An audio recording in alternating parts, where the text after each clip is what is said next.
સુરતના લીંબાયતમાં બે શાળાના સ્થળાંતરને લઈને વાલીઓમાં ભારે વિરોધ જોવા મળી રહ્યો છે। લગભગ 2000 વિદ્યાર્થીઓને દૂરની શાળામાં મોકલવાના નિર્ણય સામે 180થી વધુ વાલીઓએ અરજી કરી છે।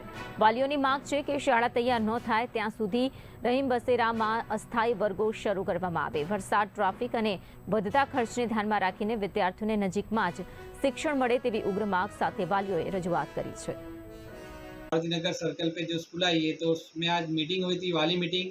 तो बहुत से विषय पे चर्चा हुई और नूरा भाई चाइनीज़ केटर जो हमने उनके सामने प्रस्ताव रखा है, बात रखी है और उन तक ये बात पहुंचाने को कहा है। हमने शिक्षण अधिकारियों बड़े बड़े आगे जो आगेवान है, सर, प्रिंसिपल, टीचर के बच्चों को है ना जितनी जल्दी हो सके ना उतना नज़दीक में उनको स्कूल का जो है ट्रांसफ़र करें। उमरवाड़ा, भाटेना या गोड़ादरा आसपास हमको नहीं जाना है, क्योंकि बहुत से लोग यहाँ बाहर से आए, लोग भाड़े के मकान में रहते हैं, भाड़ा भरेंगे, आने जाने का रिक्शा ऑटो का भाड़ा देंगे, किराया देंगे, बस का देंगे, नहीं पॉसिबल ही नहीं है। इसलिए जितना हो सके यहाँ मारुति नगर पुलिस स्टेशन के आगे एसएमसी का रेंट बसेरा बहुत अच्छा है, हमने देखा है।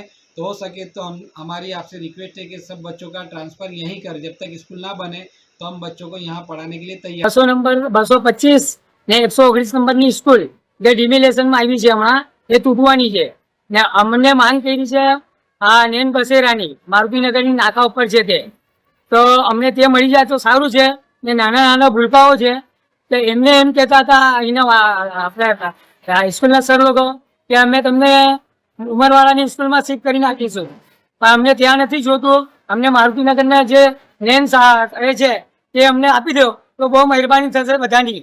સાહેબ અમે વિનંતી કરીએ છીએ કે આ અમારી